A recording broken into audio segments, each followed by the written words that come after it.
Я приветствую вас, дорогие зрители, или те, кто читает текстовый формат данного видеоролика. Я Зиан Ю, а это канал Azure Play, и сегодня я делаю первый, или не первый, ролик данного формата. Сегодня я хочу поведать вам о игре, которая произвела фурор в графике и почти стала игрой 1996 года, а также дала старт таким играм, о которых знает любой современный геймер, даже и не догадываясь, откуда она произошла.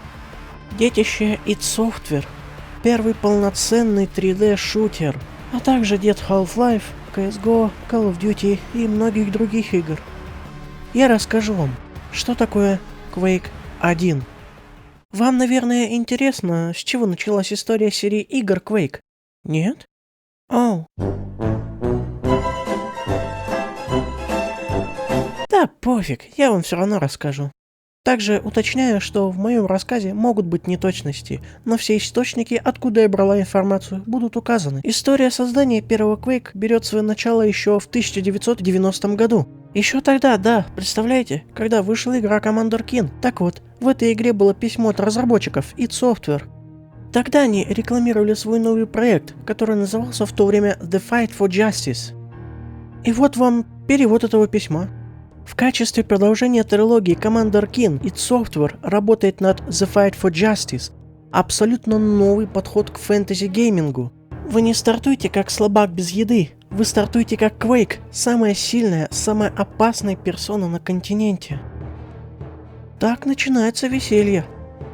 Вы не прыгаете по экранам. The Fight for Justice состоит из полностью анимированных задних фонов. У всех людей, встреченных вами, есть своя жизнь, личность и цели. Будет доступна поддержка VGA на 256 цветов. Мягкий скроллинг на 256 цветах. Круто! И глубина игры будет интенсивной. id пытались сделать игру, но довольно быстро поняли, что технологии еще недостаточно хороши для реализации такой игры. Так что они отложили ее разработку до лучших времен. После выхода Doom 2 ребята задумались о том, чтобы создать полноценную 3D-игру. Джон Кармак, как всегда, взялся за создание движка, который мог бы хорошо работать на самом большем количестве устройств того времени. А Джон Ромеро, как главный дизайнер, начал фонтанировать идеями о том, что должно было быть в игре и как она должна была выглядеть. Со временем, правда, это привело к тому, что Ромеро и Кармак переругались, так как Ромеро, да, придумал крутые идеи и фишки, но работал при этом меньше всех других работников студии. После того, как Quake 1 вышел, Ромеро покинул id Software и основал свою собственную компанию Iron Storm, из-под пера которой вышла игра Daikatana. Теперь, я думаю, пора переходить к прохождению. Игра начинается с того, что мы появляемся в большой комнате. Перед нами 3 коридора с выбором уровня сложности. Выбрав уровень сложности, я попадаю на первый эпизод «Измерение обреченных», который начинается вот с такой вот комнаты с секретами. Сразу же за первыми дверьми меня ожидал обычный рядовой противник – солдат. Я спустилась вниз, а внизу меня ждали солдат и зомби-ротвейлер. Замечательно. Это что, какой-то особый вид контактного зоопарка по типу... Вот, смотри, какая зверюшка. А теперь бери ружье и стреляй.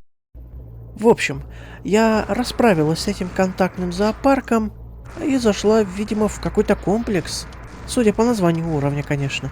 Там я открыла пару секретиков, в одном из которых лежало временное усиление. Четверной урон.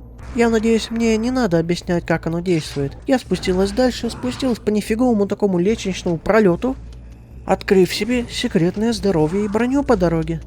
Перестреляла всех противников и залезла в портал, что является выходом с уровня. Второй уровень уже начинается в комнате замка, где нас помимо обычного солдата встречает еще один новый противник – Огр. Я появилась и сразу дала врагу понять, что не следовало нападать на нашу родную планету.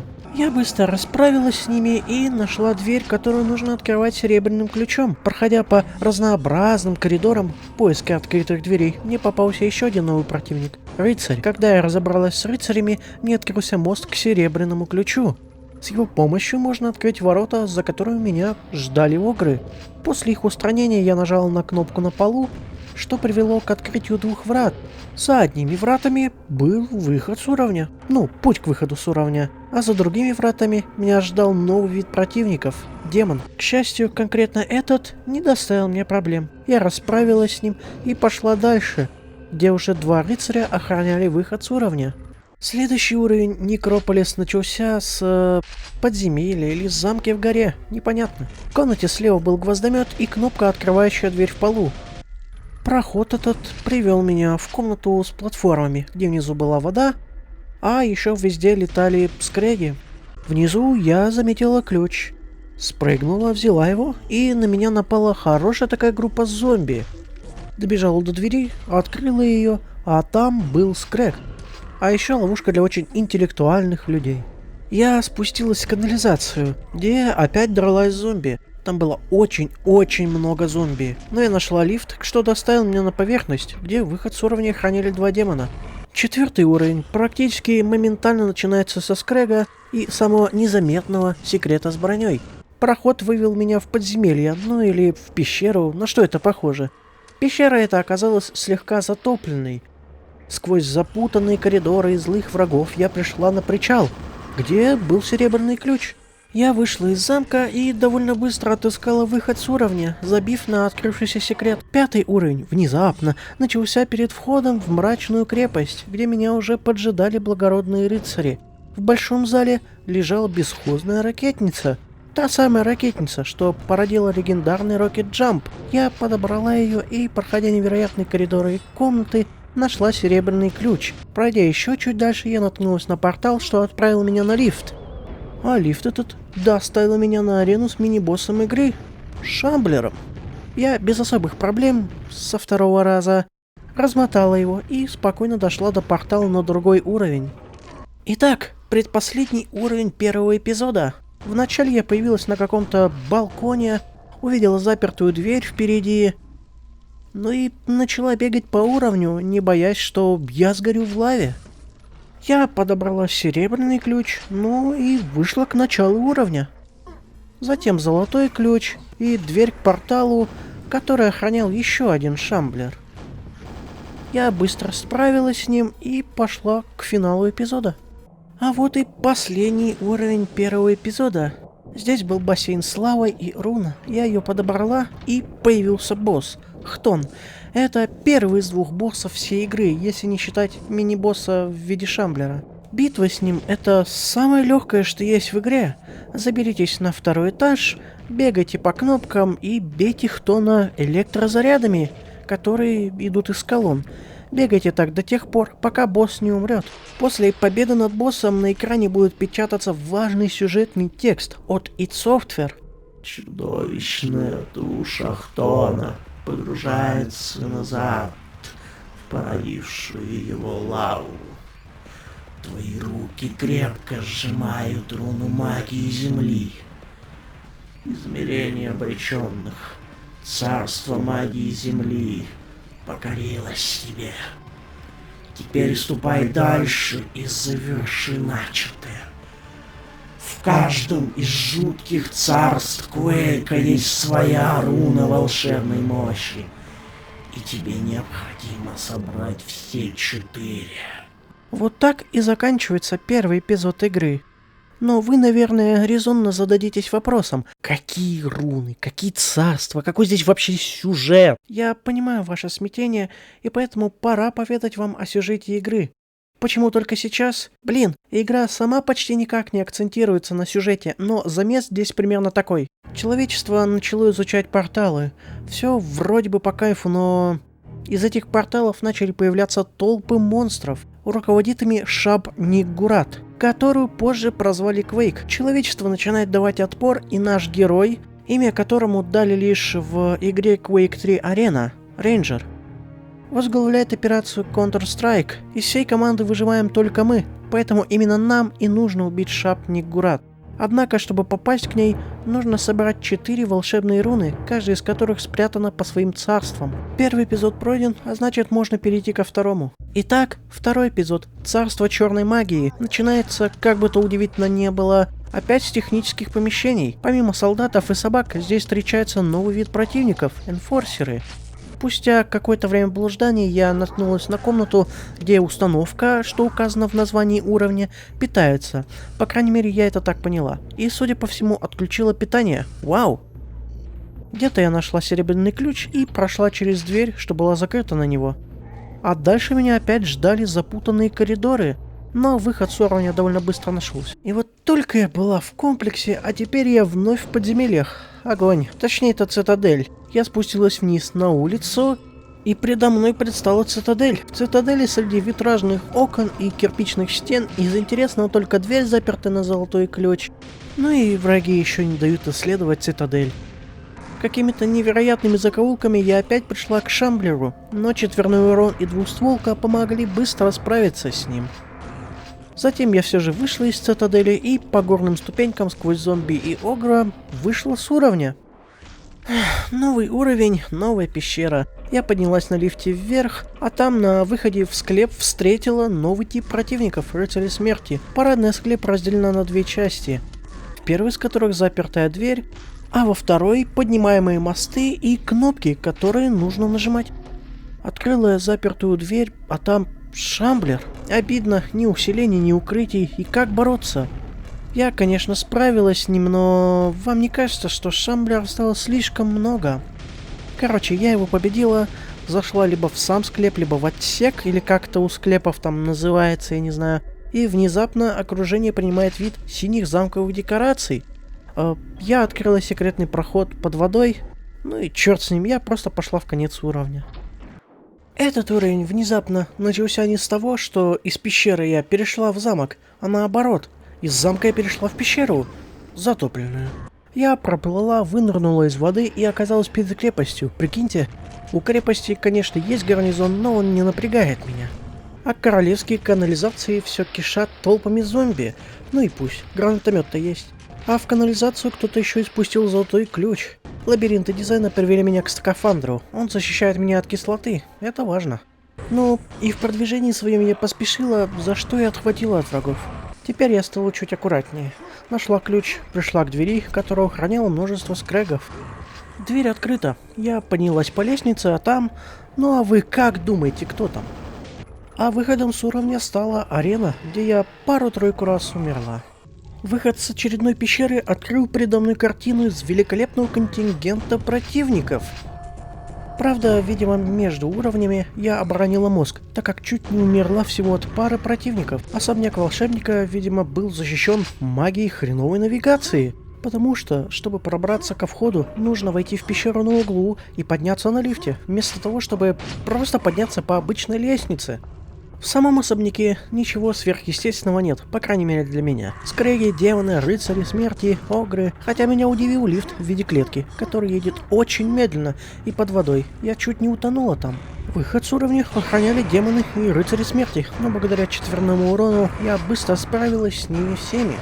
И, видимо, благодаря той же магии навигации я из красивого особняка попала в жуткую сырую темницу. Ну как так-то, а? Знаете, этот уровень буквально олицетворяет фразу «лабиринты дизайна», так как темница многоуровневая. Благо я выбралась из этой темницы. Знаете, я только хотела пройти дальше, как вдруг... Эй! Эй! О, привет! А ты здесь случайно Ника не встречала? Во-первых, какого черта здесь делает еще один человек? А во-вторых, а кто вообще такой Ник? А, ну, это мой приятель андроид. Я его уже везде обыскался. Все 4 эпизода прошерстил, нигде нет. В смысле все 4 эпизода? Я же только на втором. Как ты это сделал? А ты что, не в курсе, что в первом Квейке эпизоды можно проходить в любом порядке? Ты еще скажи, что не слышал про способ открытия секретного уровня сложности. Я знаю, что это возможно, но как именно это сделать, я не знаю. Серьезно? Ну, там в целом все довольно просто. Идешь к 4-му эпизоду, там прыгаешь в воду, из этой воды сквозь нее проваливаешься на деревянную балку, и уже с нее попадаешь на уровень сложности Найтмара. Вот оно как. А то я просто не знала, где можно узнать про это дело, вот и... Забавно. Все-таки на дворе век интернета, и подобная информация нынче ищется в лед. Вот раньше, да, приходилось либо каждый уголок игры обшаривать, либо журналы выписывать тематические.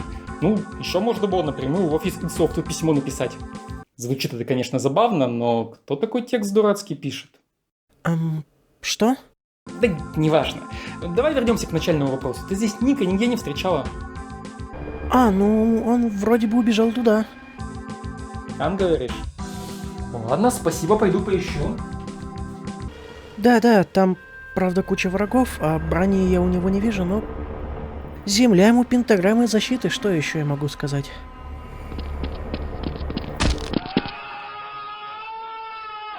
Да уж, не думала я, что увижу здесь человека, но допустим.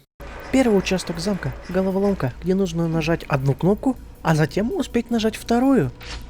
И там дальше открывается проход к другой части замка. Второй отсек — лифт, где нужно будет забрать ключ. Третий участок — поездка на лифте, где будет все. Гвоздометы в стене, зомби, а в самом начале появится еще и шамблер, чтобы скучно не было. На лифте я доехала вниз, стена отъехала, открылась, и предо мной явился новый вид противников — Шалрат. Эти двое трудностей мне не доставили, так что я подобрала вторую руну, и зашла в портал.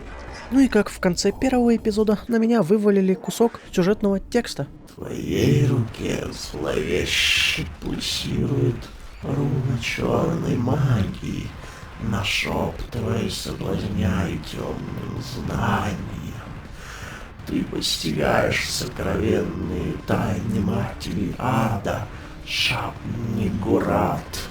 Именно она стояла за всеми гнусными замыслами, которые причинили людям столько боли и горя. Но теперь она уязвима. Коснувшись руны, ты понимаешь, как открыть портал, ведущий прямо в яму Шап-Нигурат.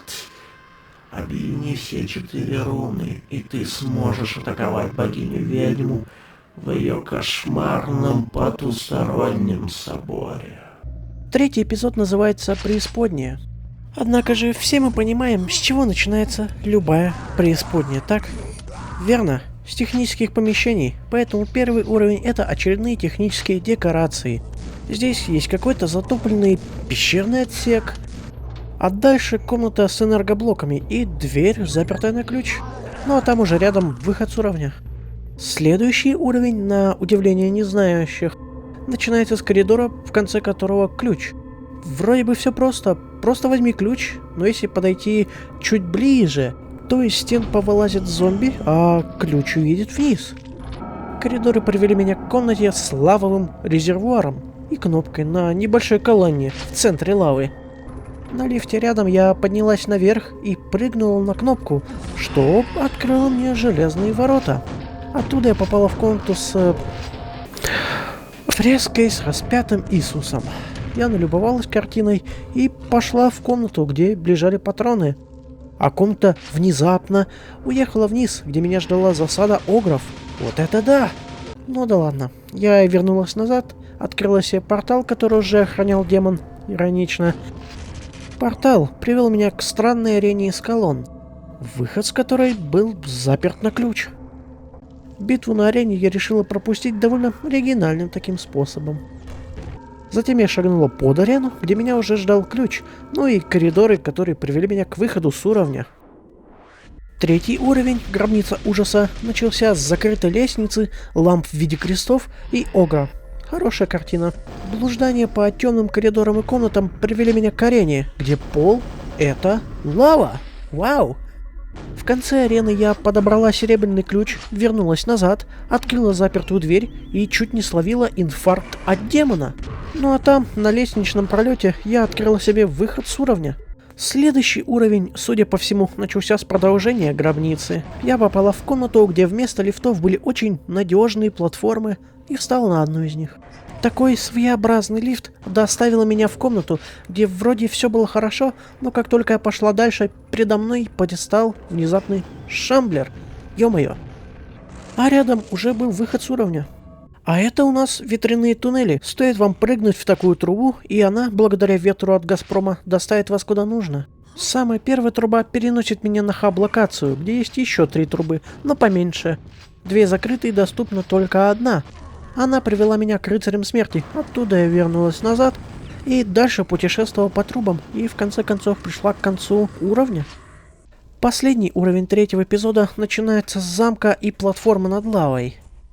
Правое крыло здания привело меня к аптечке и броне, что дрейфовали на камнях по лаве.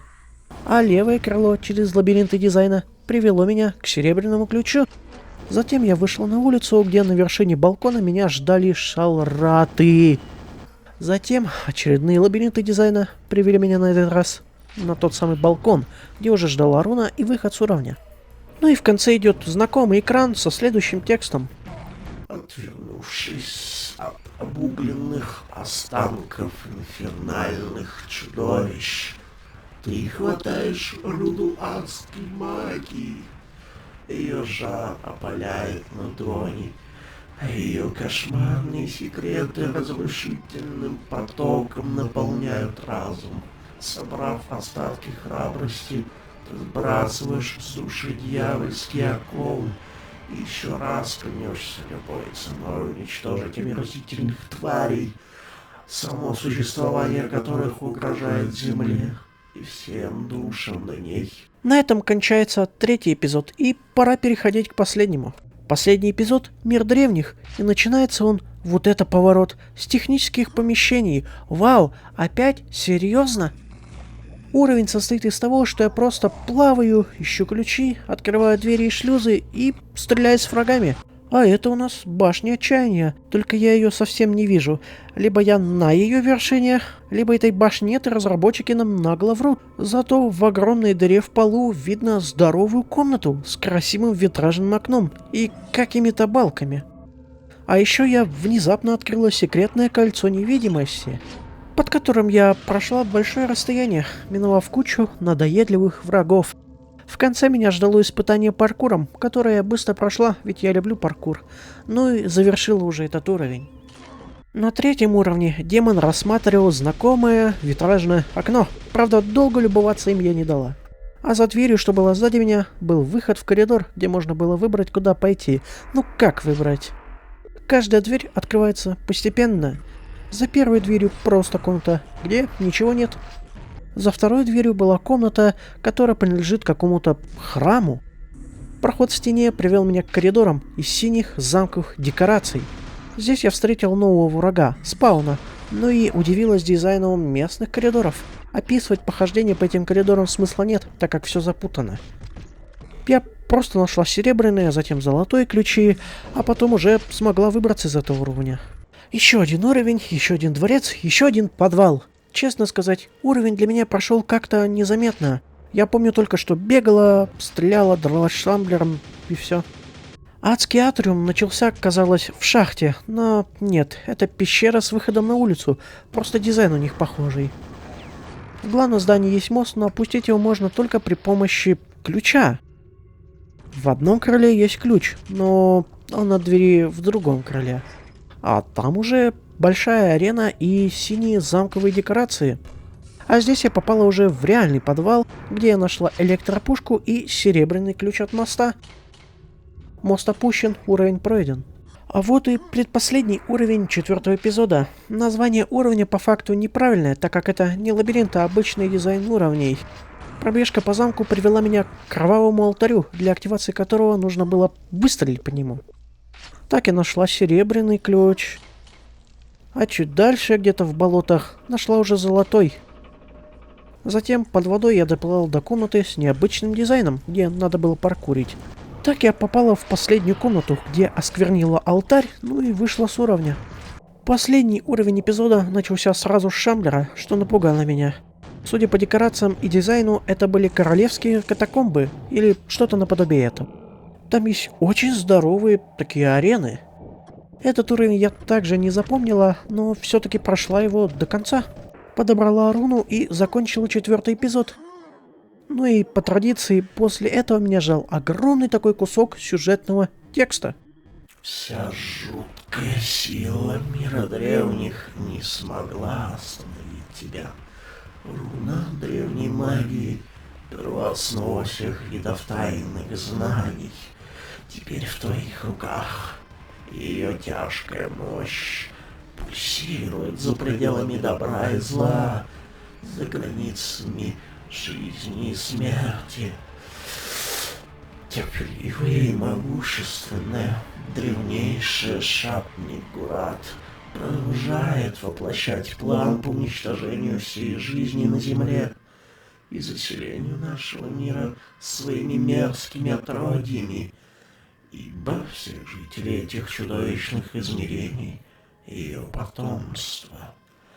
Когда 4 волшебные руны соединятся, их мощь распахнет врата, ведущие к Шап-Никурат.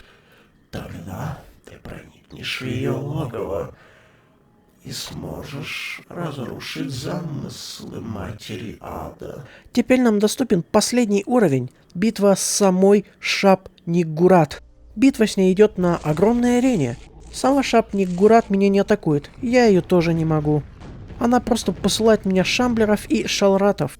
Здесь просто нужно пробиться сквозь толпу врагов и во время этого следить за тем, где летает большой шипастый шар. Как только вы заметите, что шар оказался внутри Шап-Ниггурат, просто прыгните в портал. И все. Она не поймет такого прикола и просто взорвется. Вот и все. Игра пройдена. За это идовцы решили меня похвалить за проделанную работу. Поздравляем с победой! Тебе удалось одолеть ужасную Шап-Ниггурат и несметные полчища ее омерзительных отродий. В арсенале Квейка нет ничего, что было бы тебе не по силам. Ты настоящий мастер. Честь тебе и слава от id Software. На этом заканчивается Quake 1, и пора бы уже перейти к рецензии, не думаете? Quake 1 — это игра, которая дала толчок многим современным играм. Кому-то геймплеем, кому-то движком. Если бы не было Quake 1, то неизвестно, появилась бы на свет серия игр Half-Life. Да и Valve со Steam. Ведь все движки Valve, Gold Source, Source, Source 2, все они имеют в себе код оригинального Quake 1. Quake 1 не стала игрой 96 года, уступив Mario 64 и Wipeout XL. Но среди всех игр того года Quake 1 занимает 3-е место. Это тоже круто! В 97 году вышла Quake 2, которая тоже сделала свой прорыв, но об этом в другой раз. А за сим все. Подписывайтесь, ставьте лайки, заходите в соцсети канала. Еще услышимся с вами, дорогие мои. Пока! Я так хочу